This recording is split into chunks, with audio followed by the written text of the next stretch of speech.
Bueno, buenos días para todos. Mi nombre es Daniel Jurado.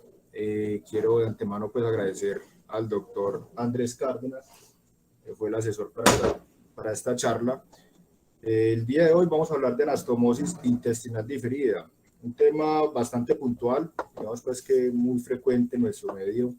Estamos muy expuestos a él por todo lo de la parte del trauma y no trauma, pero sí quise pues como traer ciertos puntos, obviamente basados en estudios, en artículos, para dejar pues como sedimentado y de pronto aportar algo al quehacer diario que tenemos nosotros.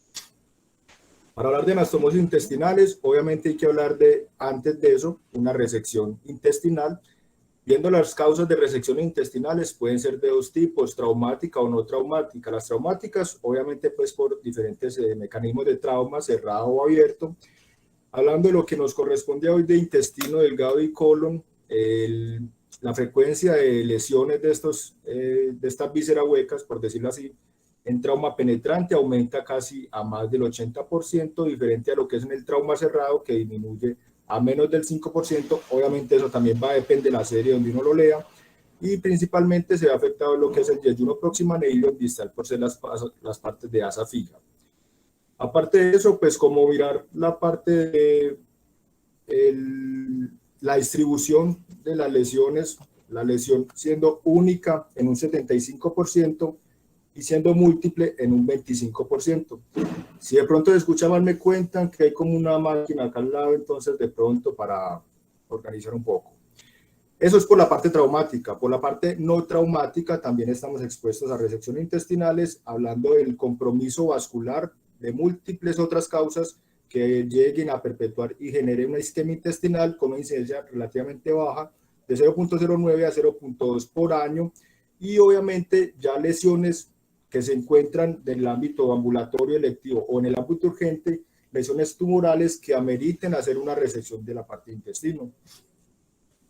Una vez resecado el intestino, hay diferentes formas de darle manejo o definir una conducta con ellos, que es prácticamente una anastomosis primaria, que es en los pacientes cuando se les define una laparotomía definitiva, se les hace más, digamos, es más frecuente o lo más frecuente que se está haciendo de hoy en día, y casi siempre donde uno lo busca es en pacientes con, obviamente, una relativa estabilidad y cuando tienen lesiones únicas. Hay otro tipo de manejo que es la ostomía derivativa, esta sea por cirugía control daños o en el mismo momento de la laparotomía primaria. Este sí se recomienda pues como ser el último recurso a utilizar, ya más adelante vamos a ver por qué. En algunas partes incluso le dicen que es algo innecesario de hacer y obviamente puede aumentar alguna morbilidad en el paciente.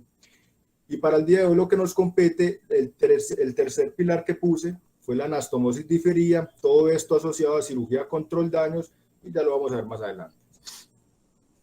Para empezar con la parte de los artículos, quise traer este primer artículo, es del 2011, esto es publicado o diseñado pues por el doctor Ordóñez, el cirujano de trauma en Cali, del grupo CTE, en el cual ellos lo que hacen es, o trataron de evaluar la seguridad de una anastomosis diferida en pacientes con lesión destructiva del colon, en los cuales se realizó cirugía control daños. Este fue un estudio retrospectivo realizado del 2003 al 2009. Fueron pacientes con lesiones destructivas del colon, ellos destructivas lo hablan del mayor del 50% de la circunferencia, en los cuales se realizó cirugía control daños, y de esos pacientes que se realizó cirugía control daños, 60 fueron por proyectil de arma de fuego y 3 fueron por arma cortopunzante. ¿Por qué lo traje? Porque traté como de revisar artículos en los cuales nos dijeran o nos dieran parámetros específicos de qué es una cirugía control daños o qué paciente es candidato para esto. Y en este primer artículo, diferente a otros, encontramos que uno de los parámetros para la cirugía control daños, ellos ponen el hemoperitoneo mayor de 1500 y una escala de NIS o un puntaje de NIS mayor a 35. Ese es diferente a otros artículos que vamos a revisar. Aparte de eso, lo mismo de siempre, hipotermia, una temperatura menor de 35 y una alteración ácido base, una déficit de base mayor de -8. Desglosando el artículo, se tomaron pues 133 pacientes, después de hacer toda la parte de los criterios de exclusión y 3 pacientes que fallecieron, quedaron 63 pacientes, de los cuales sacaron 2 brazos. Un brazo en el cual se realizó cirugía control daños con anastomosis diferida, que fueron 27 pacientes. De estos 27 pacientes vale recalcar este dato, que la gran mayoría se realizó anastomosis diferida y muy poco paciente se realizó 3 colostomías. En el otro brazo fueron pacientes con laparotomía estándar, que ellos decían laparotomía estándar, la parte de hacer una rafia o una reparación primaria sin control daños, en los cuales 26 pacientes se les pudo hacer la anastomosis o el reparo primario y solamente 7 pacientes requirieron una derivación o una ostomía. Acá voy a ampliar un poco, quise pues como traer la parte de la clasificación o descripción demográfica de los 2 grupos. Vemos 2 columnas, en la columna 1 la parte de cirugía control daños con anastomosis diferida, comparándola con la parte de la laparotomía estándar con reparación primaria. Para no aburrirlos, les quise subrayar puntos importantes. Uno, la parte de la puntuación del ISS, de la escala para lesiones de severidad del trauma, en los cuales vemos que no hay mucha diferencia como para decir que de pronto un grupo estuvo más cargado que otro y por eso no se requirió tantas ostomías o se pudo hacer X o Y conducta. Fue muy homogéneo en esa parte. Y más abajo vemos como en parámetros quirúrgicos encontramos requerimientos de relaparotomías, obviamente en el grupo que se hizo cirugía trauma, obviamente habían más, 4. En el grupo que no se hizo cirugía trauma, obviamente había una, pero la describían una complicación diferente a la parte de la anastomosis. Con respecto a las anastomosis, comparando cirugía trauma, control daños, perdón, con anastomosis diferida versus el reparo primario, en fugas de anastomosis vemos que es más alta en la parte de cirugía control daños con anastomosis diferida, pero no tiene una P estadísticamente significativa. 77.3% para la cirugía control daños, que es la anastomosis diferida, versus 69% para el reparo primario. El tiempo de... ¿Cómo? Bueno, el tiempo de requerimiento de esa nueva anastomosis que se hizo pues diferida, 67 horas, es lo que describen en el cirugía control daños, y obviamente como la otra se hizo inmediatamente, no había pues ningún punto de comparación. Esto es importante. Tiempo de estancia en UCI. En esos pacientes que se les hizo cirugía control daños con anastomosis diferida, tiempo de estancia en UCI sí aumentó obviamente a 19.6, es una media pues de la duración de la estancia, versus 4.2, que fue la parte de la cirugía, la laparotomía estándar. Y el tiempo de estancia en el hospital también fue mucho mayor en el de cirugía control daños, de 47 la media versus 17.7.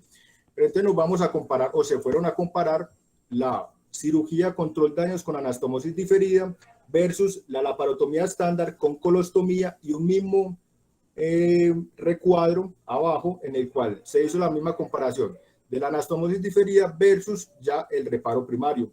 ¿Qué encuentran ellos? En la parte de colostomía, de anastomosis diferida versus colostomía, porcentaje de fugas de 7.4 para la anastomosis diferida, obviamente para la colostomía no hubo ninguna fuga. Colecciones o abscesos que describen ellos intraabdominales, 59% de anastomosis diferida, 42% para colostomía. Fascitis, 11% para la anastomosis diferida, 14% para la colostomía. Y las tasas de mortalidad en porcentaje se vio, aunque no tiene una P estadísticamente significativa, un poco mayor en la anastomosis diferida. En los pacientes con colostomía no se describió ninguna mortalidad. Comparando anastomosis diferida versus reparación primaria, vemos como el porcentaje de las fugas anastomóticas no tiene una relevancia significativa, pero sí se ve un poco más alta en la parte de anastomosis diferida, y más adelante vamos a ver por qué. Colecciones intraabdominales se puede ver un poco más alto en anastomosis diferida, pero tampoco con una diferencia estadística, y la fascitis muy similares. Porcentajes de mortalidad muy similares en los 2 grupos. ¿Qué dice este artículo al final para ir como sedimentando? 1. Pacientes a los cuales se les recomienda hacer colostomía, pacientes con acidosis metabólica persistente, pacientes con infecciones intraabdominales severas o pacientes con edema severo de la pared intestinal. Pacientes a los cuales se les recomienda hacer anastomosis primaria en la laparotomía estándar que definen ellos, los pacientes que están hemodinámicamente estables con otras lesiones, pero que estas lesiones son limitadas y de fácil control. ¿Y qué pacientes en el tercer grupo recomiendan hacer anastomosis diferida y cirugía control daños? En pacientes con reparaciones de la lesión gastrointestinal, esos pacientes se requieren reparación de la lesión gastrointestinal, pero posterior a una estabilización o reanimación en la UCI, y que recomiendan realizarse en 48 a 72 horas, porque si se aumenta el tiempo, pues si se pasa de las 72 horas, pueden haber también diferentes factores lesivos que después van a empeorar la evolución.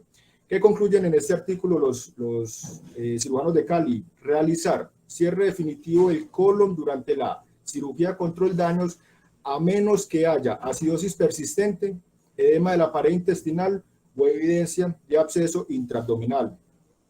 Ellos sí son claros también en decir que no existe una pauta estandarizada que ayude al cirujano a tomar esta decisión. Eso es en el ámbito, digámoslo así, nacionales, acá en Colombia.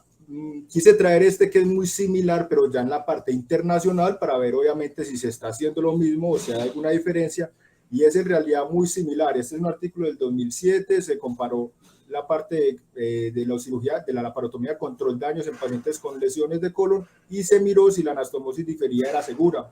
Muy similar, se hicieron dos grupos diferentes, pacientes con cirugía control daño y anastomosis diferida, y pacientes que no se les hizo cirugía control daño y cierre un reparo primario, y en otro subgrupo se sacó comparación de cirugía diferida, anastomosis diferida versus pacientes con cirugía control daños, pero que fueron derivados con colostomía o ileostomía posteriormente.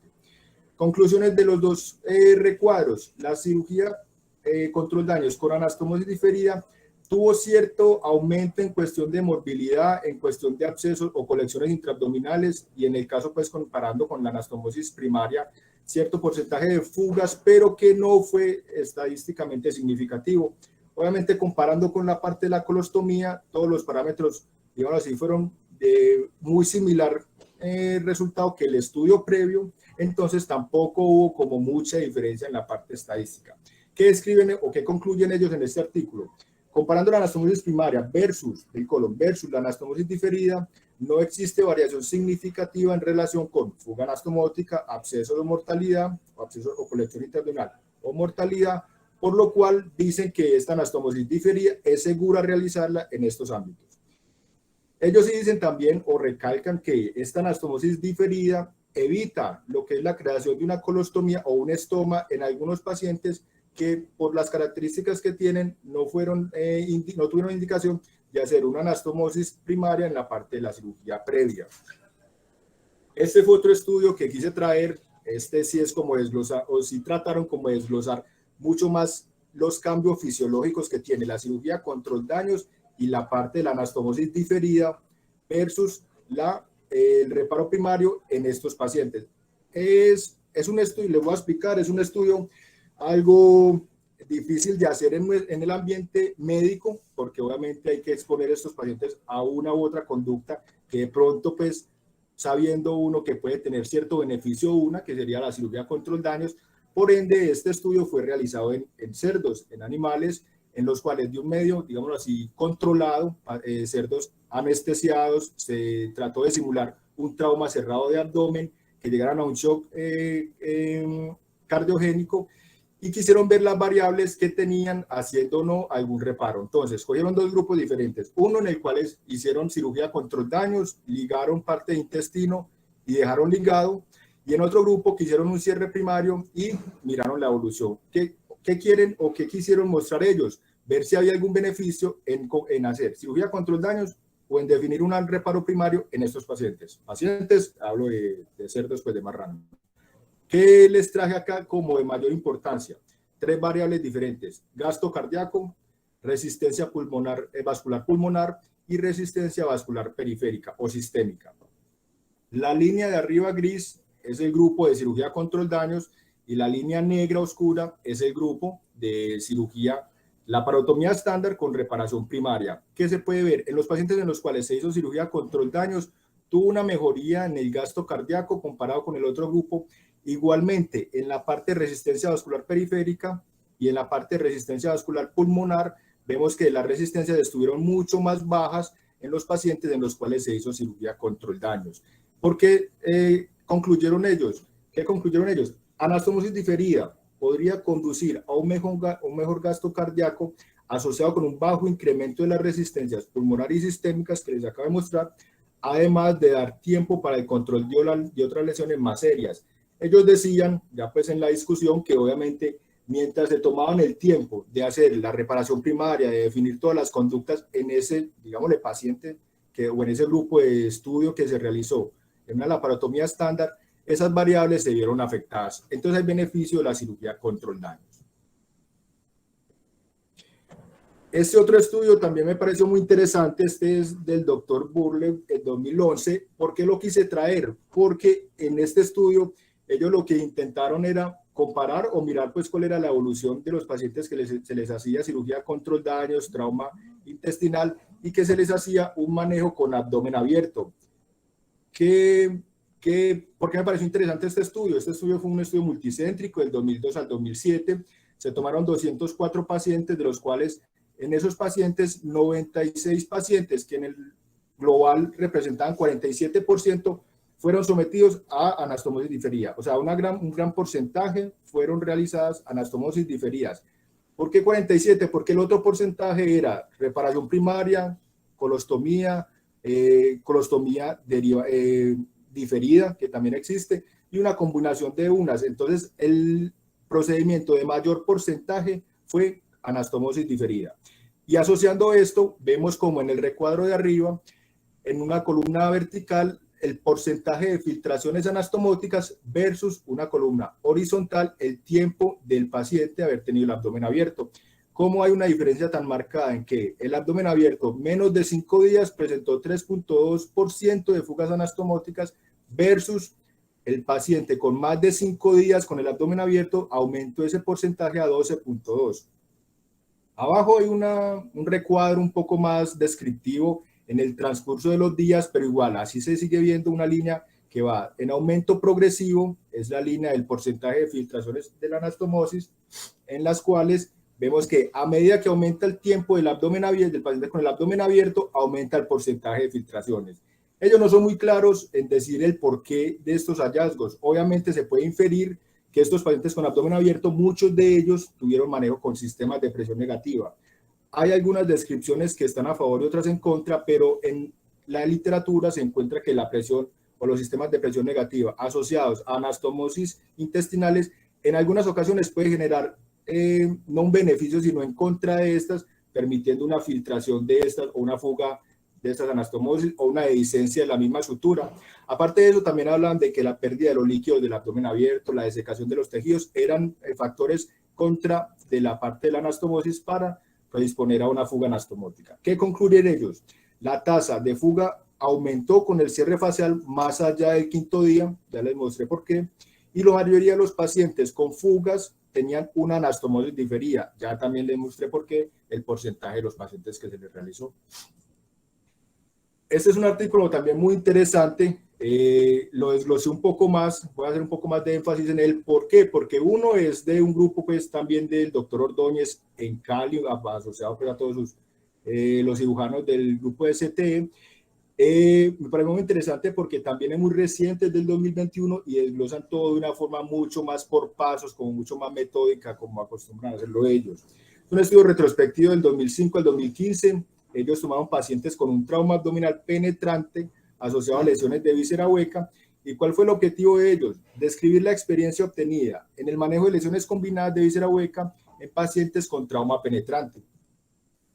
Este grupo o este estudio no fue el mayor número de casos, hay que aceptarlo, pero con una serie de 95 pacientes lo desglosaron en dos ramas. Uno, pacientes que se les realizó laparotomía definitiva, 48.4%, y pacientes en los cuales se realizó cirugía de control daños, 51.6%. Empezando por ahí, es importante pues como mencionarlo, miren que aun siendo un grupo de cirugía de trauma, obviamente pues en el contexto de manejar tanto paciente de candidato a cirugía control daños, vean que la diferencia de cirugía control daño versus laparotomía definitiva no fue tan diferente. Ellos no siempre se van a cirugía de control de daños como uno tendría como la tentación de realizarlo.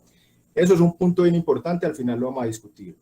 Lo otro, el grupo de cirugía de control de daños que representó el 51%, a ese grupo se le realizó anastomosis diferida en 91.8%, cuando obviamente había lesiones de intestino, estamos hablando.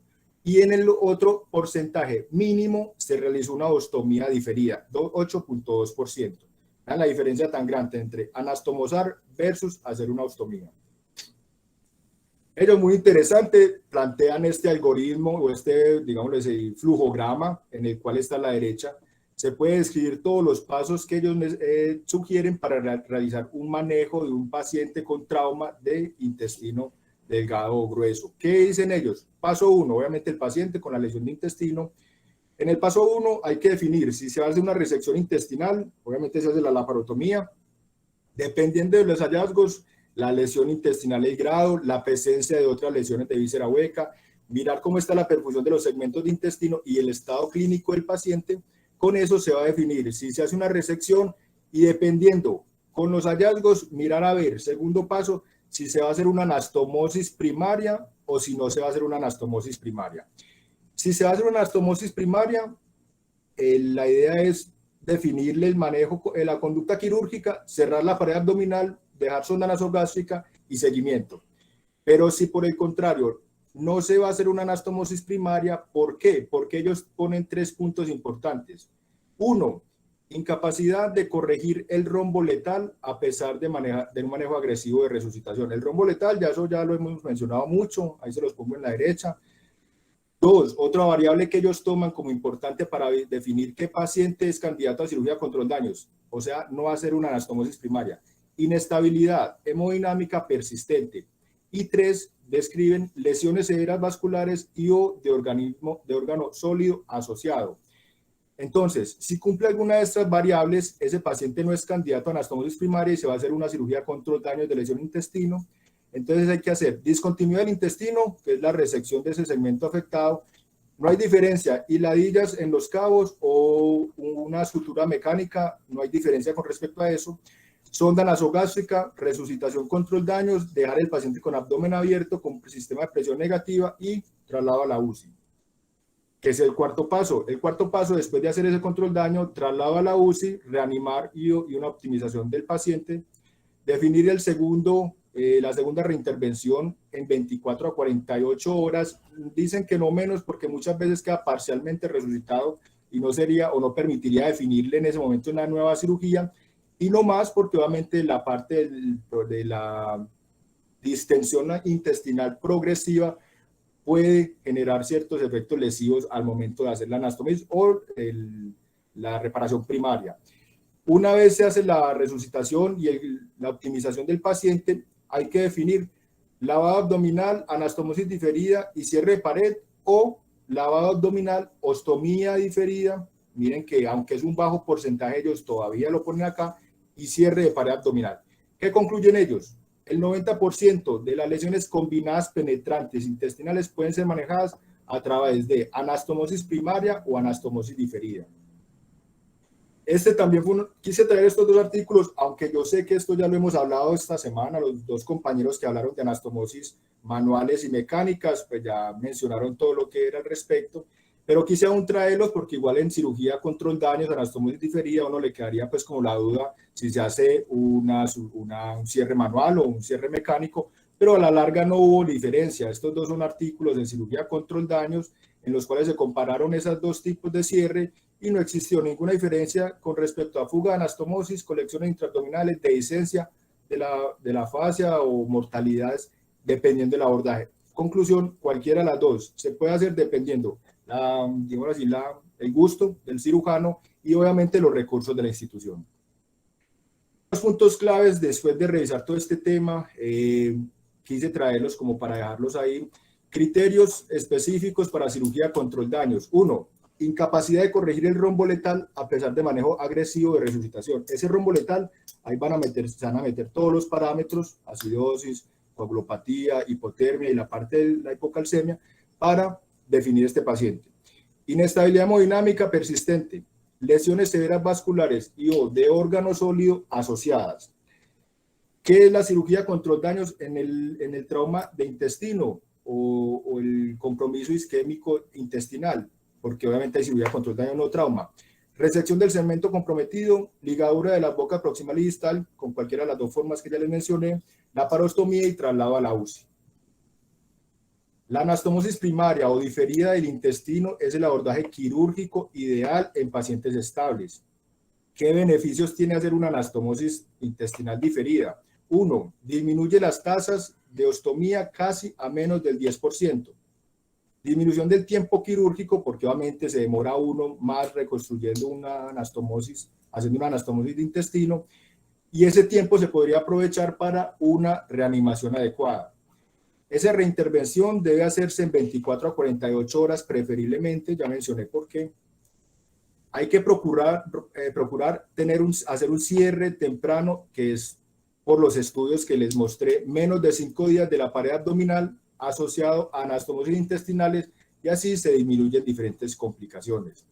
La técnica quirúrgica para la anastomosis debe ser elegida según el cirujano y obviamente dependiendo de los recursos del hospital que cuente con los insumos de sutura mecánica, si es posible. Entre la anastomosis primaria y la anastomosis diferida no existe diferencia significativa con respecto a fugas, abscesos y mortalidad. También hay que hablar de la colostomía. Obviamente, pues es algo que ya mencioné, es algo que se debe evitar y se ha bajado casi a menos del 10%, pero hay algunos momentos, como lo mencionamos ayer, nunca digas nunca, hay algunos momentos en los cuales de pronto sí se puede necesitar, y es pacientes con abscesos o colecciones intraabdominales recurrentes, edema o inflamación severa en la pared intestinal y pacientes con acidosis metabólica persistente.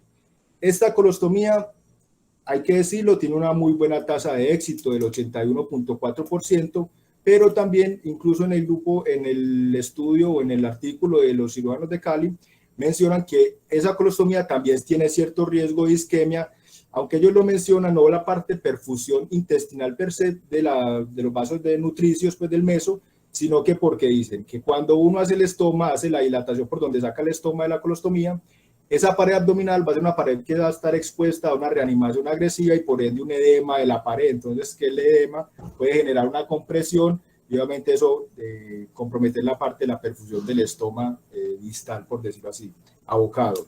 Entonces hay que tener también en cuenta esa parte de las colostomías para estarlas vigilando. Y para terminar, sí, pues hacer como, aunque ya lo hemos mencionado ya anteriormente, pero hacer y seguir haciendo el recalco que la cirugía de control daños se asocia a complicaciones postquirúrgicas como la hernia incisional, dehiscencia de la herida, fístulas enterocutáneas e infecciones del sitio operatorio. Entonces, aunque sea muy tentador, no todo es cirugía de control daños en nuestros pacientes y hay que tratar de definir, si es posible, anastomosis primarias y si no es posible, anastomosis diferida y evitar lo que son las colostomías. Muchas gracias.